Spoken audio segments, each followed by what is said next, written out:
Welcome to the Cherish and Conquer Podcast, the show dedicated to celebrating female entrepreneurs' strength, resilience, and innovation. Be inspired by stories of women and what they cherish to help them conquer against all odds. Every other week, you will learn from remarkable women on how they navigate challenges, uphold their values, and create sustainable success. And now, here's your host, Jim Rimbach. Hello and welcome to the Cherish and Conquer Podcast. I'm Jessica Hartung on the show with me today, and we're going to talk about something I would dare to say is something we often don't consider. And when we start thinking about selling and making a difference and making an impact, it's critical.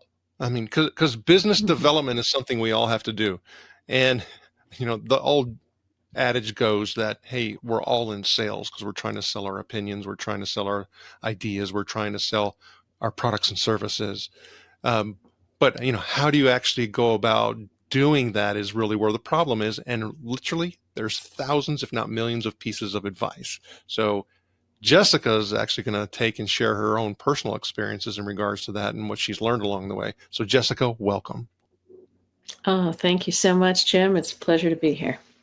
No, thanks so much. Okay, so the question I like to ask is, in order to kind of get us down this path, and then, you know, we'll talk about this full cycle of conscious business development as a woman, is how are you actually making a difference in people's lives with the work that you're doing today? Well, thank you for asking. I think that's one of the most fulfilling aspects of my work. You know, the piece that really matters to me is folks who are on the front line of doing leadership and are growing themselves from their jobs because their jobs need them to grow. You know, that there are demands out there in healthcare and in many different fields. The demands are incredible. And so when the difference that I like to make is to be helping those who are riding those waves of growth and development, get the most out of it and preserve themselves in the process. Because when we're hanging on that hairy edge of development, sometimes it gets a little tough, and folks need to take care of themselves so that they can have a long run. And so I've been really making a difference by helping individuals kind of take charge of their own individual development so that it works for them and works for their lives, and that their professional development is really about what they want to see happen in their career based on who they really are. So that feels really good, because when people are being themselves and doing what they really want to do, they tend to be people who want to make a difference. And so what we're doing is supporting those who are learning and growing how to make an even better and a bigger difference. And that, to me, is very satisfying. So, and you use and like the word, you know, consciousness. If you can kind of explain that a little bit, and then I would like to go into the whole full cycle of conscious business development, as you know, as a woman. So, but explain the whole consciousness piece. Yes. So the word self-aware, when you think of the word self-aware, do you know some people who seem to be particularly self-aware? They're not in a fog about who they are, and they're aware of how they show up and the energy they bring. And so they're conscious in the sense that they're aware of. There's a whole level of stuff that happens in all of human endeavors that operates at an unconscious level. We're just simply not aware of it. And sometimes that's a lovely thing. You know, we really need those automatic processes, right? You know, we don't want to have to think through every little thing. But when the autopilot becomes autopilot in our own sense of ourselves, we don't know ourselves. We haven't gone into some of those depths of exploration through our experiences. And so conscious means aware, and it also implies deliberate. When I'm making a conscious choice about what I'm going to be doing and how I'm going to be interacting with people, and what my values are and how I'm living those, when I'm making a conscious choice, it means I'm being deliberate in what I'm doing so that I am in a consistency, whether I'm in this setting or I'm in another setting, I'm being myself. And so when we talk about conscious, it's both aware and integraful, as in integrity with itself, in alignment with itself. So those are some of the things that I think about when I think the conscious professional. I wrote that book because I wanted people to bring more of who they really are to what they do for a job. There's so much more ways to be deliberate and thoughtful and enjoy more of our life at work. So that's been a long-term theme for me. Well, as you say that, and then I think for me, I had an experience, and for those of you who might not be aware, I'm a baseball pitching coach at a high school. So I have the varsity and JV players, and one of the coaches, who's actually our catcher's coach, always likes to throw in a little bit of a piece of advice because he has a son that pitches and stuff like that, so he's been around it. And so I'm sitting there next to my pitcher who's throwing, and he says, "You need to do, this," which the advice was correct. But for me, I knew that we may have an interpretation problem. So it's like, okay, wait, stop. I said, when he says that, what are you thinking? And how do you interpret what he is saying? And thank goodness at that point his interpretation was correct. But I've had many instances where it's like, no, that's not what the intent, and that's not what the meaning, and that's not what the interpretation should be, because he only knows what he knows as far as the 17-year-old boy trying to throw the baseball. And so when we talk about consciousness and aware and and integrity, you may say, well, yeah, I was conscious of the decision. However, we don't often separate rational decision making and value-based decision making with emotional decision making. I was conscious and I made the decision and I was upset. Right. And so I've tried to have this conversation, and I even tried to get one of my kids to do it when they were trying to make a decision on what college they wanted to go to. I said, why don't you make a decision matrix? And they're like, what? I said, write down what you feel is very, very important to you. And then you need to weight those things in levels and degrees of importance. I said, because otherwise you start making an emotional decision, because you're not consciously aware of the things that are of value to you. So when you say conscious and conscious decision making, and talking about the dynamic of rational versus emotional, how do you help people come to better decisions of consciousness? Well, it's really interesting that this example you've used, because it shows how we bring our professional development into our personal lives, and we bring our personal lives into our professional development. Here you are teaching your daughter how to use a decision matrix to do stuff in life, which it uses all of these transferable skills. Good management, good project management, thinking through goals, thinking through, using our brains in all of their good capacities. Brains are amazing and, useful for so many things. And what we tend to do with them in the course of the day is not all that deliberate or that useful. So I think when we can be conscious as in aware of what we're paying attention to, what we're spending our time on. Here, we're looking at, how is my kid making their decision? How can I provide a tool that would help them? What are some of the ways that we can spread this? And I think that really relates to being conscious of the context. I mean, it's pretty simple that there's things that are happening outside of you, things that are happening inside of you, and things that are happening in the space where you and the outside are interacting.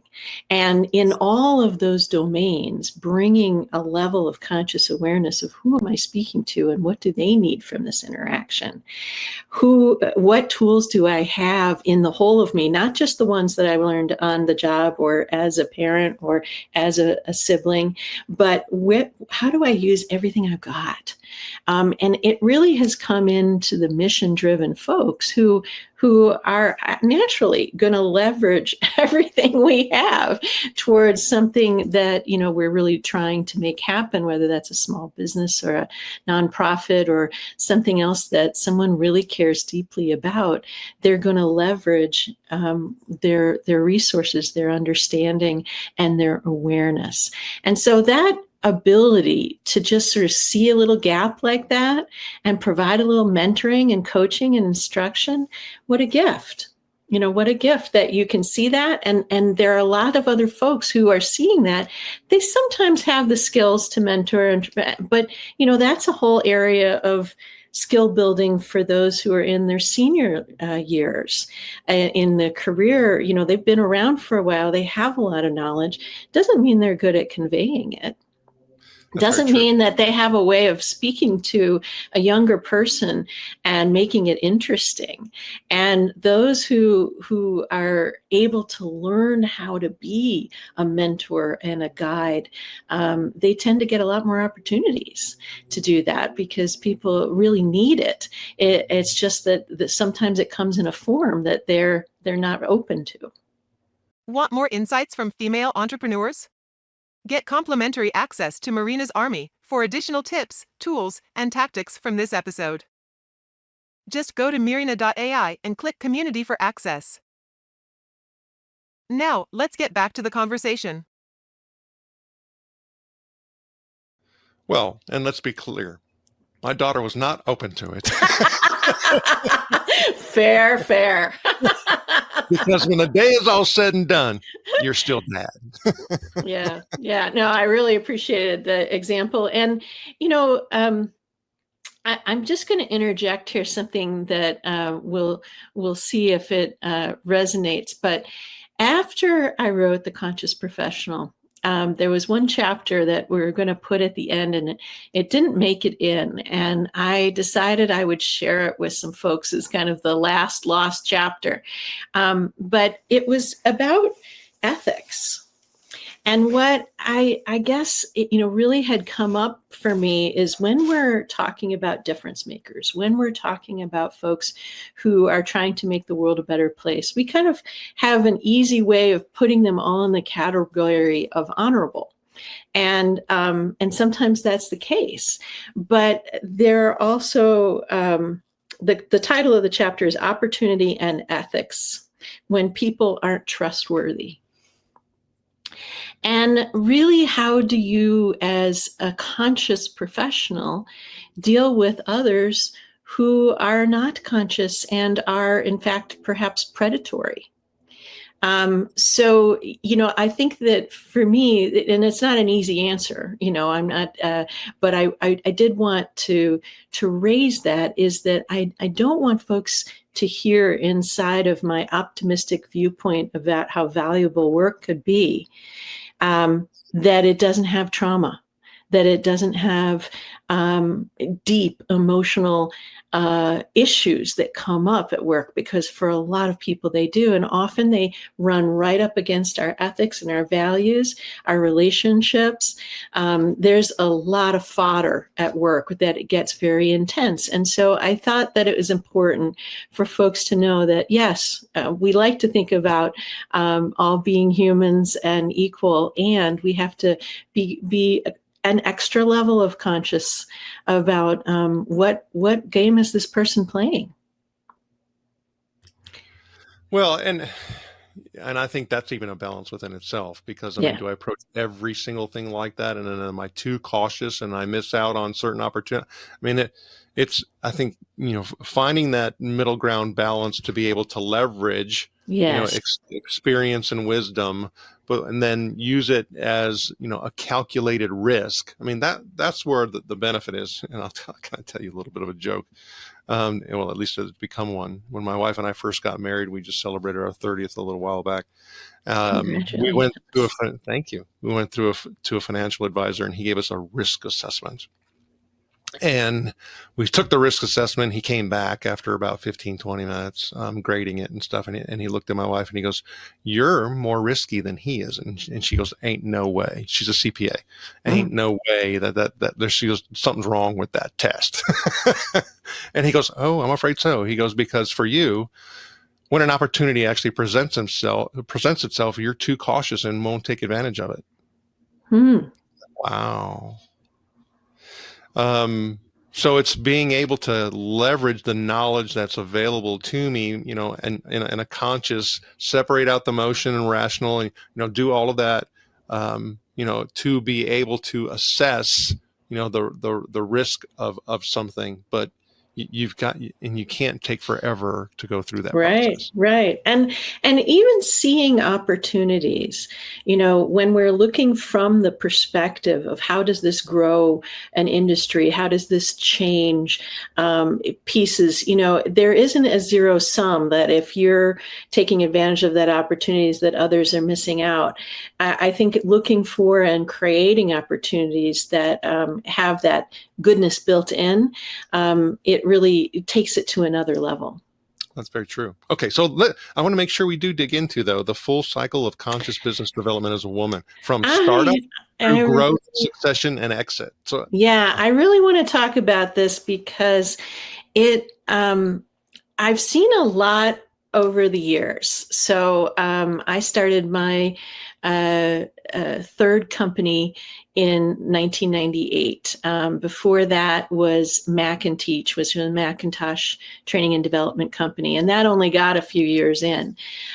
So most businesses, fail within the first 5 years. Many of them fail by year 10. I mean, it's getting to be a small number. So the fact that integrated work, which I started in 1998, is continuing on under new ownership makes me really pleased, and it gives me a particular perspective, because a lot of the initiatives around women-owned businesses are around them starting them. And that's not where there's a problem. Women are very good at starting businesses. One of the startup parts are some of the identity parts about, do I see myself as a business owner? In the corporate setting, I see a lot of folks considering, well, maybe I could go out on my own instead of being in a corporate job, but it seems really binary. It seems like a one or the other.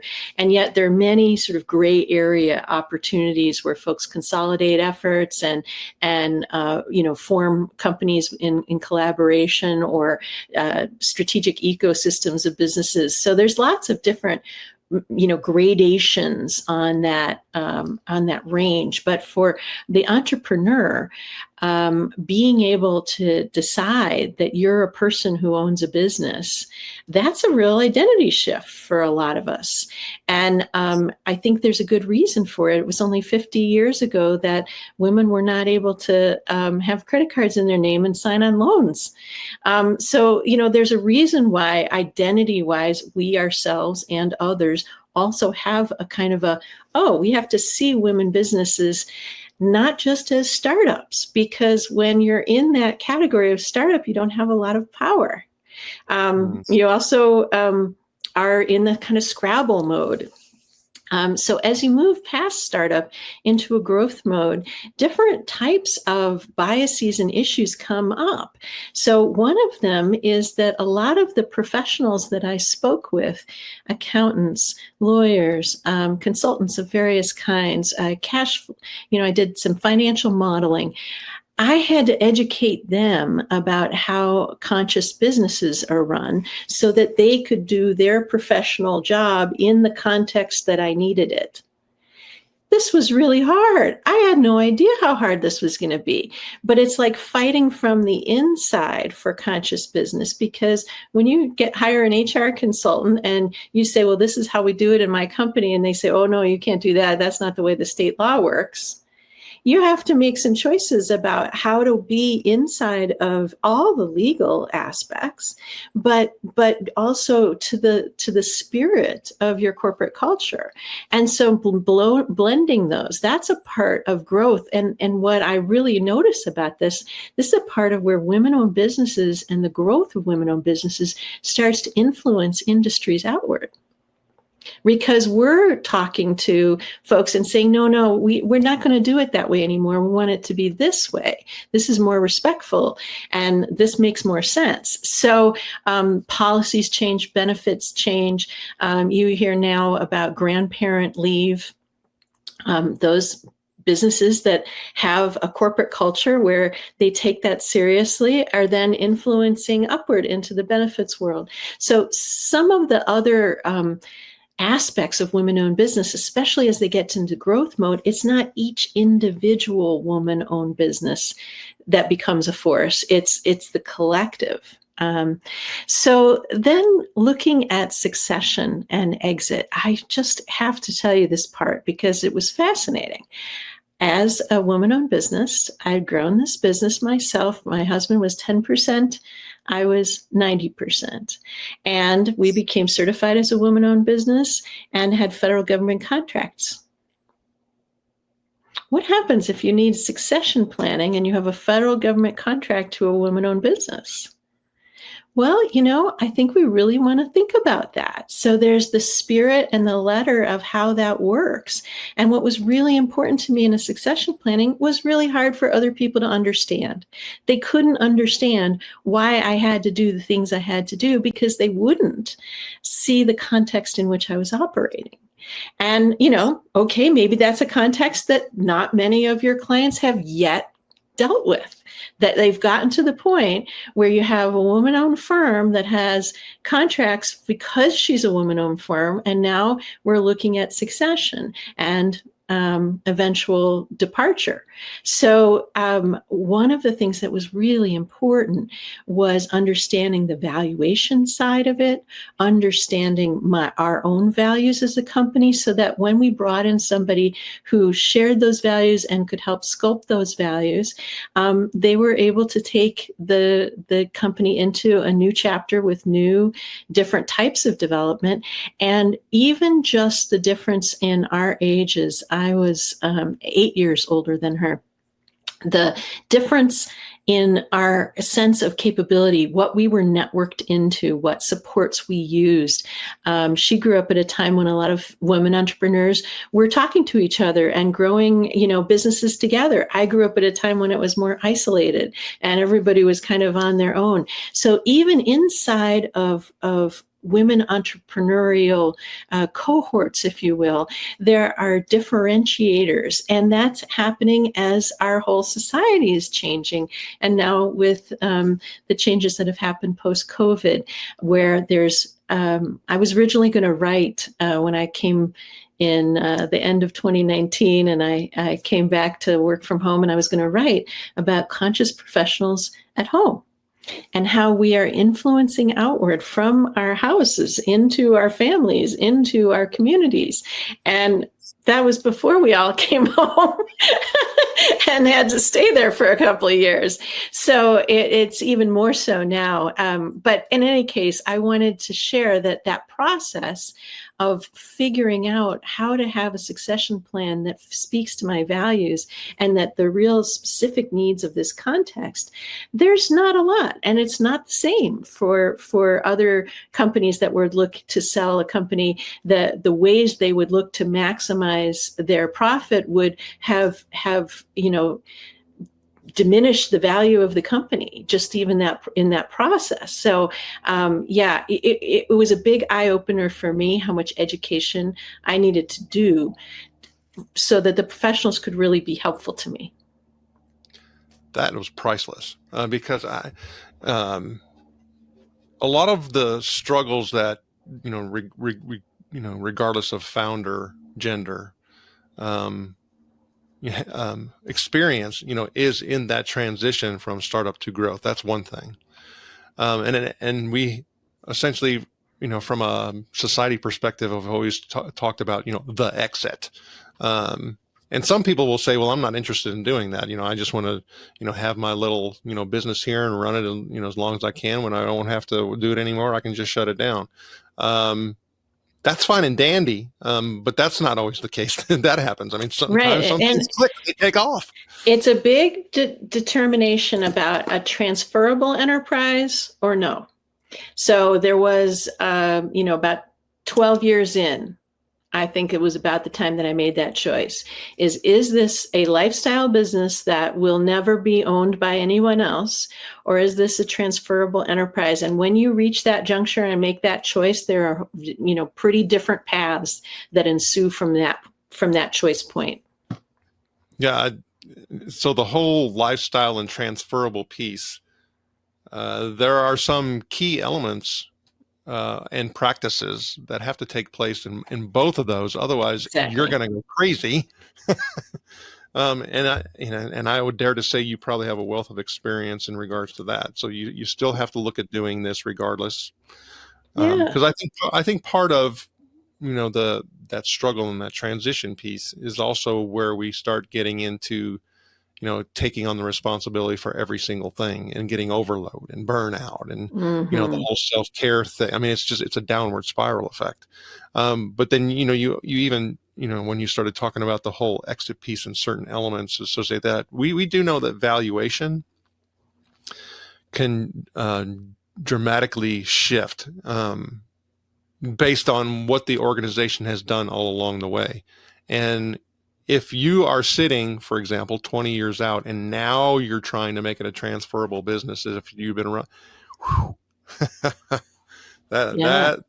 that's going to take you a couple of years to get to the point. And now you've got the cultural transition and the transfer of trust, and where you've got a founder operator who then becomes just a founder, not an operator, who then becomes a non-owner, so that's a really good, solid, and, I tried to practice, I work with folks in succession planning and help them plan. And one of my mentors, Frances Hesselbein, talked about having the first day on the job and how great that feels be the same as the last day on the job. And, how great that feels. And I thought, I really appreciate that kind of mentality about it. It's a much more mature look. And, the flip businesses that you're imagining, turning over just for a profit, and then you say you're a conscious business person who really cares about values, you have to say that fits in all of those different compartments of the conversation. Yeah, very much so. Okay, so I would dare to say that you mentioned something about year 12, and then there was a flip for you. You have to visit that on a regular basis. I mean, to me, that's part of your annual exploration and strategy creation. It's like, okay, am I, is this still lifestyle, or is it transition? Is it a transferable, time? Is, what do I need to do? And like I said, some of those things need to happen regardless of whether or not it's lifestyle or transferable, like standard operating procedures. Yes. Look, if you don't create standard operating procedures and figure out a way in order to be able to keep them up to date, you will eventually become extremely overwhelmed and you'll get burned out, and it's not going to be any business. Right. And so then you develop them for yourself. And then if for some reason you decide later that it's going to be something that someone else does, then you'd update them and modify them, but you already have them. So there really isn't a reason to build it so small. You want to build it in a way that works for the individual running it. Most definitely. Okay. Oh, all right. So can you share a story about a time where embracing feminine qualities or strengths helped you to overcome a challenge in your business? I think one of the most challenging aspects of running a business that hires employees is managing those employees, and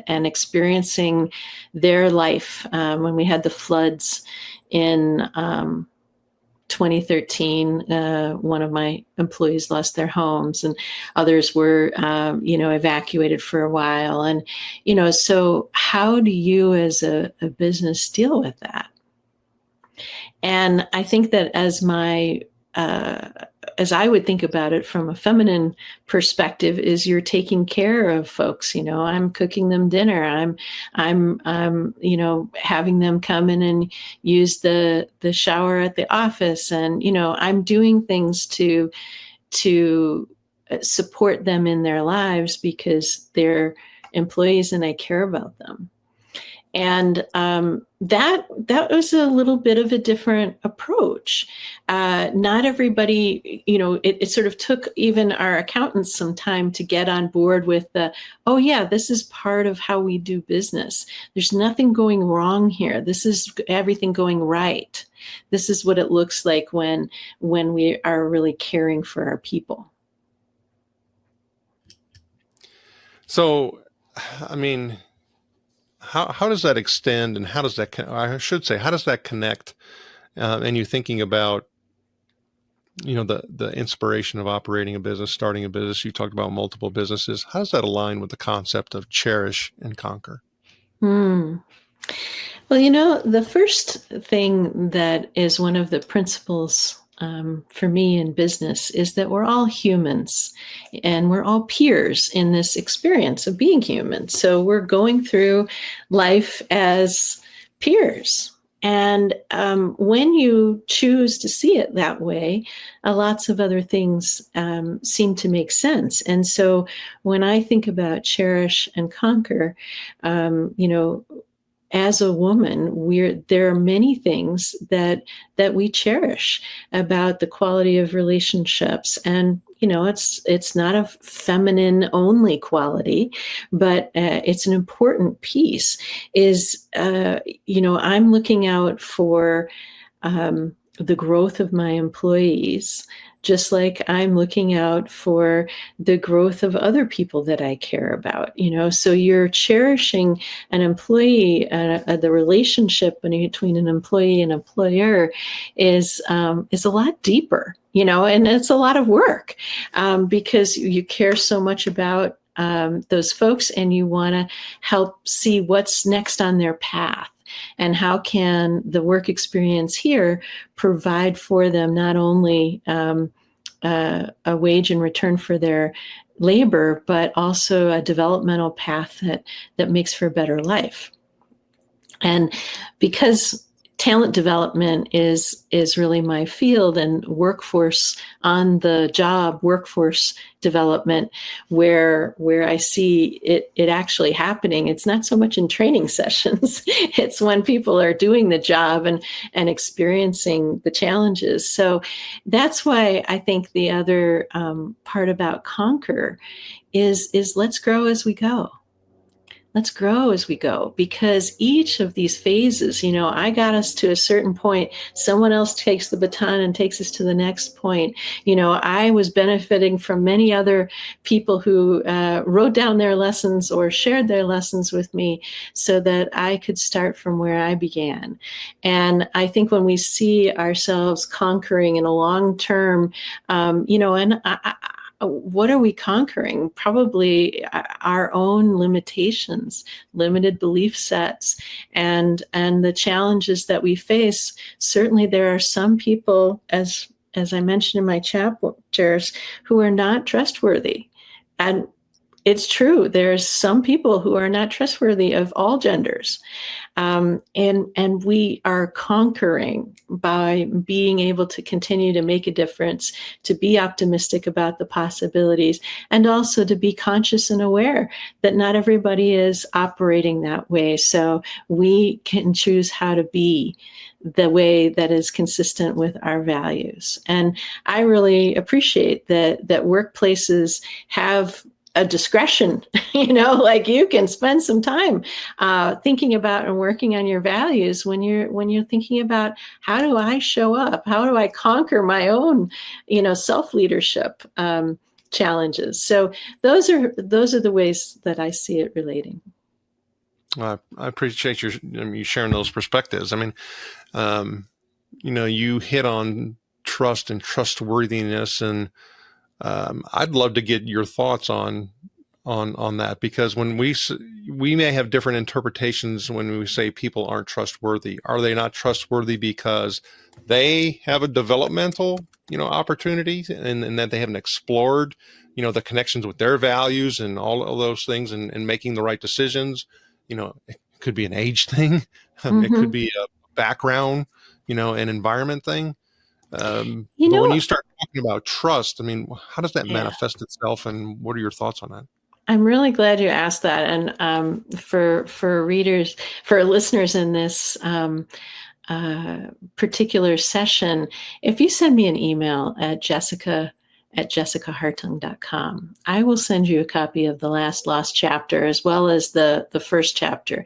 But the reason why this is really important is that, we often make excuses for folks, and we watch them do behaviors that we don't agree with or feel uncomfortable with, but, we're not really sure if this person is malintended. And so one of the ways that I have is really to look across multiple areas. So for instance, someone who doesn't respect the contributions of others on the team, they consistently don't look at what others have done to deliver. That's something you can notice. You can also notice when people make very little commitment to growing themselves, when they deny or avoid problems and issues rather than dealing with them. Or you frequently notice that they deliver work that's incomplete, late, or satisfies only the minimum requirements. Oftentimes, we find ourselves doing work for and continuing to accept the incomplete or undone work as just the way they are. But if they were going to be growing and developing, they would see these challenges as something that they could do something about and start to work on. So people who throw others under the bus and who don't make good judgments even after coaching.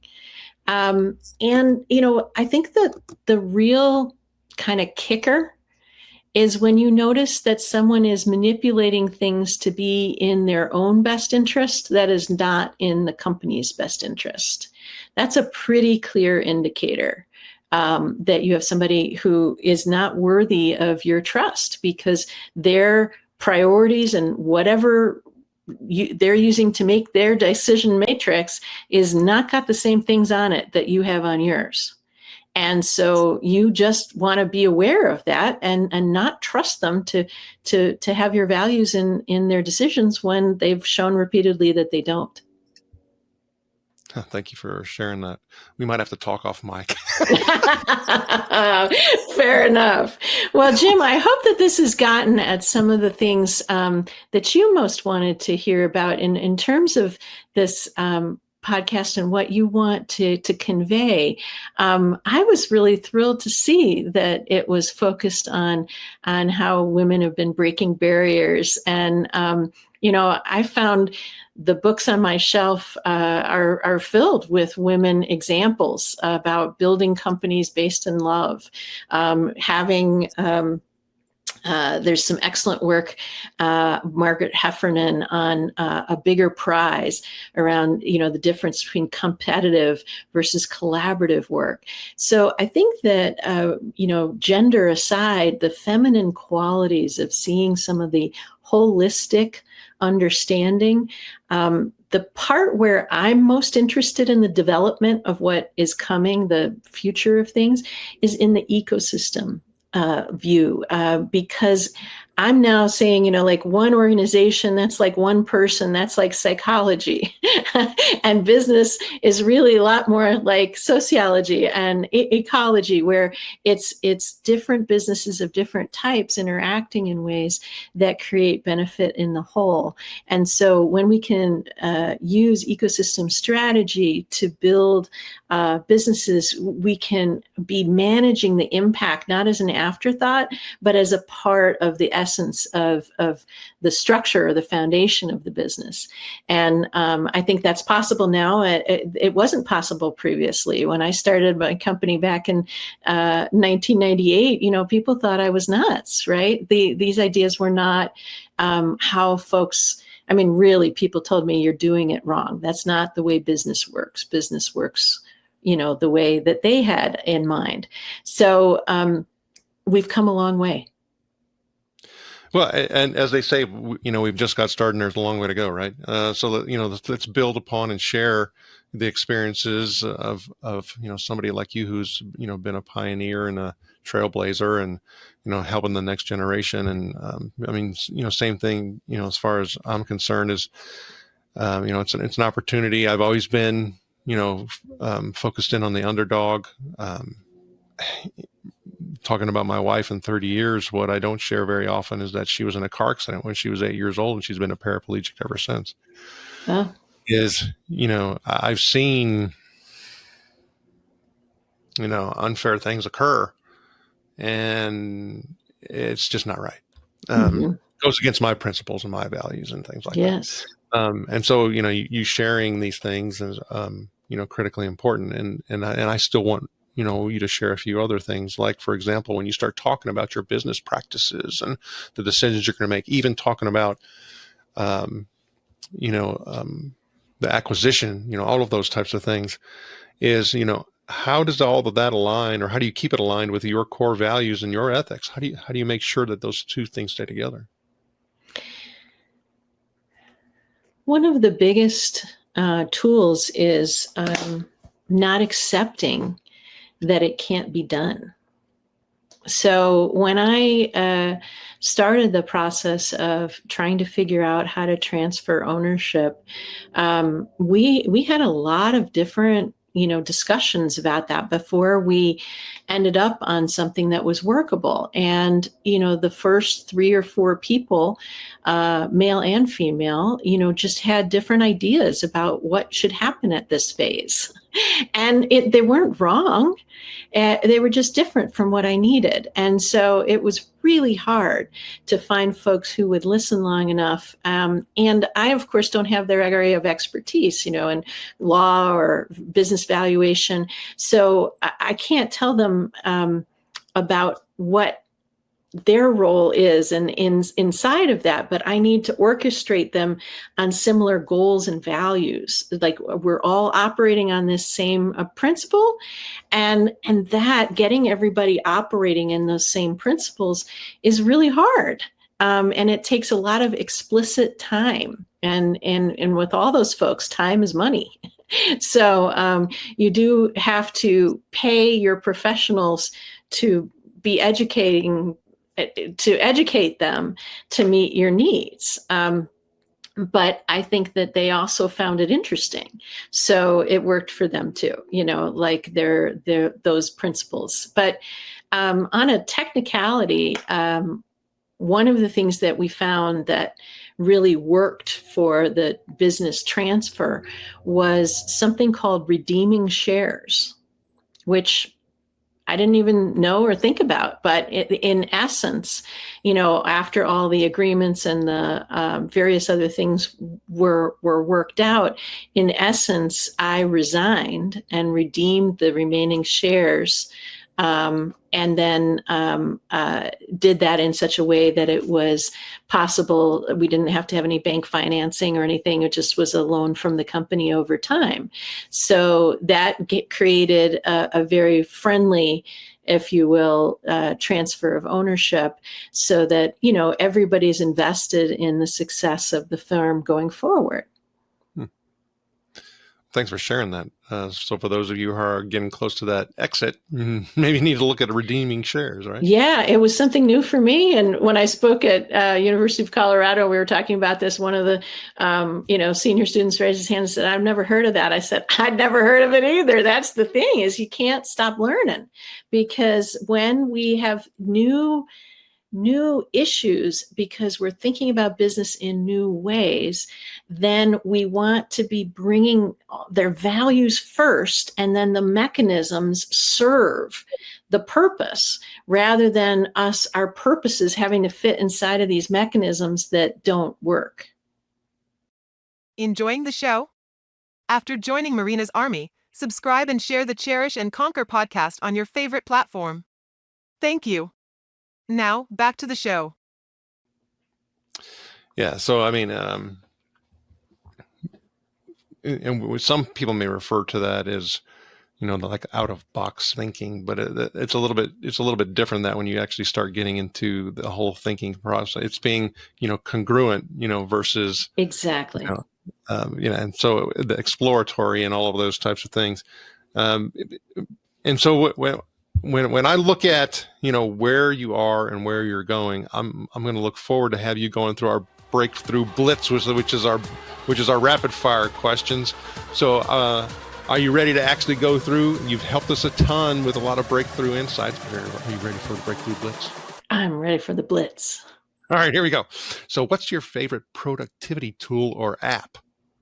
Brainwaves. It's a Brainwaves app. Brainwaves app. Okay. So what's your favorite way to unwind after a busy day? Walk with the dog. If you could have dinner with any female business leader, living or deceased, who would it be? Boy, I would definitely have a dinner party with some of these great diversity, inclusion, and philosophy folks. I'm thinking of, anyway, there's a whole group of them I would love to have dinner with. I think there's some really innovative thinking. And Margaret Heffernan is one of my heroes, Shiros. I would love to have dinner with her. And what's your favorite quote or mantra that keeps you motivated? To serve is to live, by Frances Hesselbein. And what is one piece of advice that you would give to aspiring female entrepreneurs?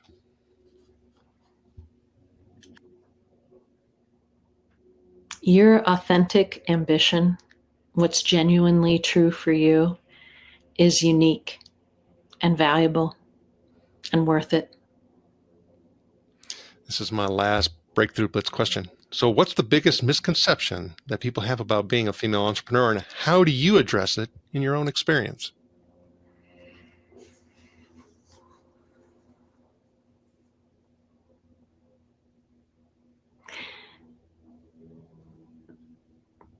The biggest misconception is it's important to have good work-life boundaries.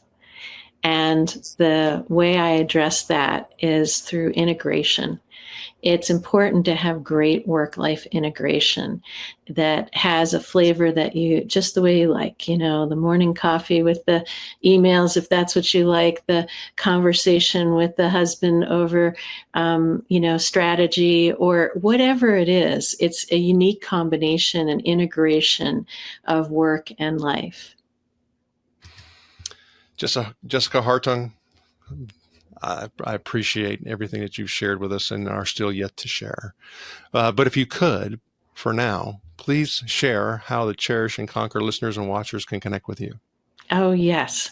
Well, I have so enjoyed this conversation. And if it has appealed to you, I'm going to make this very simple. I would love to have you send me an email. I will send you the first chapter of the Conscious Professional book and the last lost chapter about opportunities and ethics.